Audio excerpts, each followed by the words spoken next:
সকালবেলা রোজ রোজ একই জলখাবার না খেয়ে সামান্য একটু তেল দিয়ে স্বাস্থ্যকর জলখাবার যদি বানিয়ে দেন, বাড়ির ছোট থেকে বড় সবাই কিন্তু দারুণ মজা করে খেয়ে নেবে। ঘরে থাকা সামান্য উপকরণ দিয়েই এই টেস্টি রেসিপিটা আর হেলদি রেসিপিটা আপনারা বানিয়ে ফেলতে পারবেন। চলুন তাহলে বানিয়ে ফেলি। আমি এখানে একটা ফ্রাইং প্যান বসিয়ে দিয়েছি। এর ভেতরে দিয়ে দিলাম 1 টেবিল চামচ সাদা তেল, আর এর ভেতরে দিয়ে দিচ্ছি 1/2 টেবিল চামচ গোটা জিরে। জিরেটা যখন একটু চিরবির করে উঠেছে তখন আমি এর ভেতরে দিয়ে দিচ্ছি 1/4 টেবিল চামচ হিং। গন্ধটা যদি পছন্দ হয় তাহলে দেবেন। লো ফ্লেমে রেখে মশলাটাকে একটু ফ্রাই করে নেব। এইবারে আমি 1 ইঞ্চি পরিমাণ আদা গ্রেট করে রেখেছিলাম, সেটা দিয়ে দিলাম। দিয়ে আবার একটুখানি ভাজা ভাজা মতো করে নিচ্ছি। অনবরত কিন্তু নাড়তে হবে, নাহলে কিন্তু পোড়া লেগে যেতে পারে। একটা গাজরকে গ্রেট করে রেখেছিলাম, সেটাও দিয়ে দিলাম।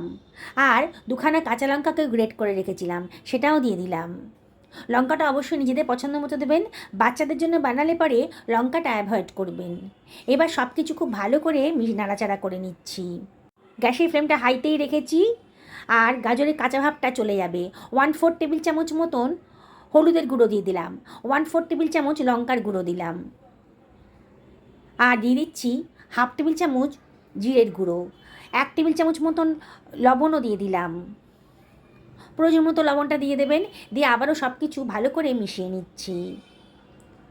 জলীয় ভাবটা একেবারেই চলে গেছে। এবার আমি 1 টেবিল চামচ চাট মশলা দিয়ে দিলাম। দিয়ে আবারও সব কিছু ভালো করে মিশিয়ে নিচ্ছি। মাঝে মাঝে একটু নাড়াচাড়া করে দেবেন, তাহলে কিন্তু আর পোড়া লাগবে না। হয়ে গেছে। এইবারে আমি এর ভেতরে দিয়ে দিচ্ছি 4খানা সেদ্ধ করা আলু, স্ম্যাশ করে রেখেছিলাম, দিয়ে দিলাম। ঘরে থাকা উপকরণ দিয়েই কিন্তু রেসিপিটা বানানো হয়ে যাবে। এবারে আমি সব কিছু খুব ভালো করে মিশিয়ে নেব। বন্ধুরা, রেসিপিটি যদি ভালো লাগে তাহলে লাইক শেয়ার কমেন্ট করতে কিন্তু ভুলবেন না। ঘরে থাকা সামান্য কটা উপকরণ দিয়ে আর সামান্য তেলে এই রেসিপিটা আপনি বানিয়ে ফেলতে পারবেন। যারা ডায়েট করছেন তারাও কিন্তু রেসিপিটা খেতে পারবে। আমি অনবরত নাড়াচাড়া করছি। আলুর ডোটা কিন্তু ফ্রাই প্যান থেকে ছেড়ে এসছে, বেশ শুকনো শুকনো হয়ে গেছে, বোঝাই যাচ্ছে এটা রেডি হয়ে গেছে। এবার গ্যাসের ফ্লেমটা অফ করে আমি একটা থালার মধ্যে নিয়ে নিয়েছি। এটাকে একটু ঠান্ডা করে নেব। রাত্রিবেলা যদি আলুটা সেদ্ধ করে রাখেন, সকালে এই ব্রেকফাস্টটা বানাতে আপনাদের মিনিট 5 টাইম লাগবে। একটা কড়াই বসিয়ে দিয়েছি, এর ভেতরে দিয়ে দিলাম 1 টেবিল চামচ মতন তেল, আর এর ভেতরে 1/2 টেবিল চামচ গোটা জিরে দিয়ে দিলাম। জিরেটা যখন চিবির করে উঠেছে একটুখানি নাড়াচাড়া করে দিচ্ছি, লো ফ্লেমেই রেখেছি। এবারে আমি এর ভেতরে দিয়ে দেব 1 বাটি পরিমাণ সুজি। এবারে সব কিছু খুব ভালো করে মিশিয়ে নিচ্ছি। অনবরত কিন্তু নাড়াচাড়া করতে হবে।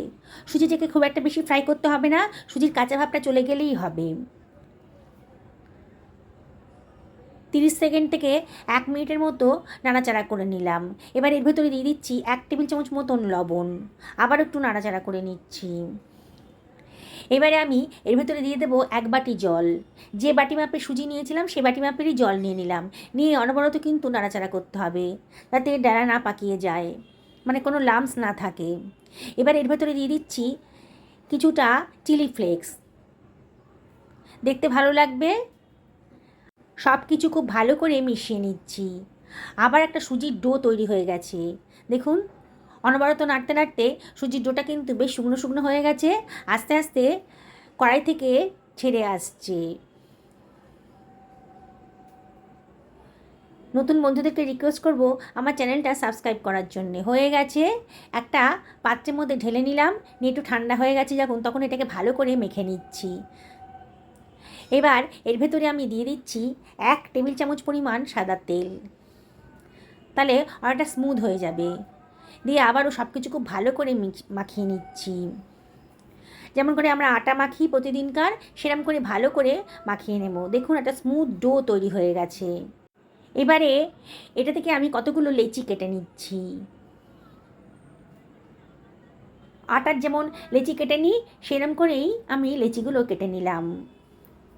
সবগুলো লেচি কাটা হয়ে গেছে। এবার আমি গোল পাকিয়ে নিচ্ছি। হাতে একটু তেল নিয়ে নেবেন, তাহলে লেচিগুলো গোল পাকাতে সুবিধা হবে। এবার মাঝখানে একটু গর্ত করে একটা বাটির মতো করে নিলাম। দেখুন আমি কীভাবে করছি। এইবারে এর ভেতরে দিয়ে দিচ্ছি আলু স্টাফিংটা। একটু বেশি করে দেবেন, তাহলে কিন্তু খেতে ভালো লাগবে। এবার স্টাফিংটা দেওয়ার পর সুজির ডোটা থেকে আমি মুখটা বন্ধ করে সিল করে দিলাম, দিয়ে আবারও গোল করে পাকিয়ে নিচ্ছি। আজকে আমি গোল গোল করে বানাবো, বাচ্চারা খুব পছন্দ করবে। আপনাদের পছন্দের মতো শেপ আপনি নিতে পারেন, চ্যাপটাও করতে পারেন, চৌকো করেও বানাতে পারেন। তবে আজকে আমি গোল গোল করে বানাচ্ছি। দেখুন বানানোটা কতটাই সোজা। যেসব বন্ধুরা ফেসবুক থেকে রেসিপিটা দেখছেন তাদেরকে আমি রিকোয়েস্ট করব আমার পেজটা ফলো করার জন্যে। সুজি তো আমাদের স্বাস্থ্যের পক্ষে খুবই খাওয়া ভালো, আর ঘরে যদি একটা আলু থাকে তাহলে কিন্তু আলু আর সুজি দিয়ে এই সুন্দর রেসিপিটা, মানে টেস্টি আর হেলদি রেসিপিটা আপনারা বাড়িতেই বানিয়ে ফেলতে পারেন অল্প সময়ের ভেতরে। দেখুন গোল গোল করে আমি সমস্ত নাস্তাটা বানিয়ে ফেললাম। সবগুলো রেডি হয়ে গেছে, এবার কিন্তু ভাজার পালা। আমি এগুলোকে অল্প তেলে ভাজবো বলে একটা আপ্পাম প্যান নিয়ে নিয়েছি। আপ্পাম প্যানের ভেতরে 1 টেবিল চামচ মতো তেল ছড়িয়ে দিলাম, দিয়ে একটা ব্রাশের মধ্যে ভালো করে এটাকে মাখিয়ে নিচ্ছি, ব্রাশ দিয়ে আর কি। এর ভেতরে দিয়ে দিলাম সামান্য একটুখানি সাদা তিল, দেখতে ভালো লাগবে। সামান্য একটু কালো জিরেও দিয়ে দিলাম। সবকটা আপ্পাম প্যানের ভেতরেই দিয়ে দিলাম। সামান্য একটু কাশ্মীরি লঙ্কার গুঁড়ো আপ্পাম প্যানের ভেতরে দিয়ে দিচ্ছি, তাহলে ভাজার পর দেখতে খুব সুন্দর লাগবে। খুব সুন্দর দেখতে লাগলে পরে বাচ্চারা কিন্তু খুব পছন্দ করে খাবে। এইবার যে সুজির বলগুলো আমি বানিয়েছিলাম আলুর পুর ভরা, সেগুলো আমি আপ্পাম প্যানের ভেতর দিয়ে দিলাম। আপনাদের কাছে যদি আপ্পাম প্যান না থাকে তাহলে ফ্রাইং প্যানেও কিন্তু আপনারা এটা করে ফেলতে পারবেন।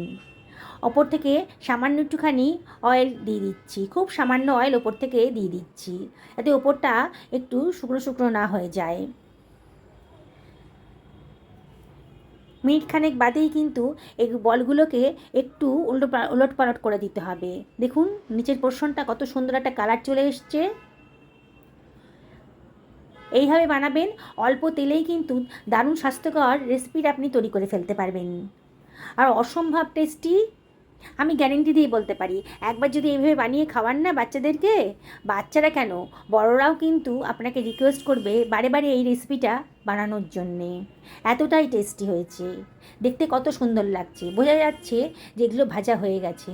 মাঝখানের খোপটাতে বেশি হিট পেয়েছে, তাই ওটা তাড়াতাড়ি ভাজা হয়ে গেছে। এটা সরিয়ে নিলাম। সাইড থেকে আর একটা সুজির বল আমি মাঝখানে দিয়ে দিলাম। বুঝতেই পারছেন মাঝখানের খোপটাতে বেশি হিট পড়ছে, তাই তাড়াতাড়ি ভাজাটা হয়ে যাচ্ছে। এইভাবে সমস্ত সুজির বলগুলোকে আমি ভেজে তুলে রাখছি, হয়ে গেছে আমার। আমি একটা সার্ভিং প্লেটে এগুলোকে সার্ভ করে দিচ্ছি। কতটা লোভনীয় হয়েছে বন্ধুরা, সে আপনারা দেখেই বুঝতে পারছেন। আর একবার যদি খান না, বারে বারে কিন্তু আপনাদের ইচ্ছা করবে এভাবে বানিয়ে খেতে। রাত্রিবেলা আলুটা সেদ্ধ করে রাখবেন, সকালবেলা এটা বানাতে আপনাদের 5 মিনিটে বেশি টাইম লাগবে না।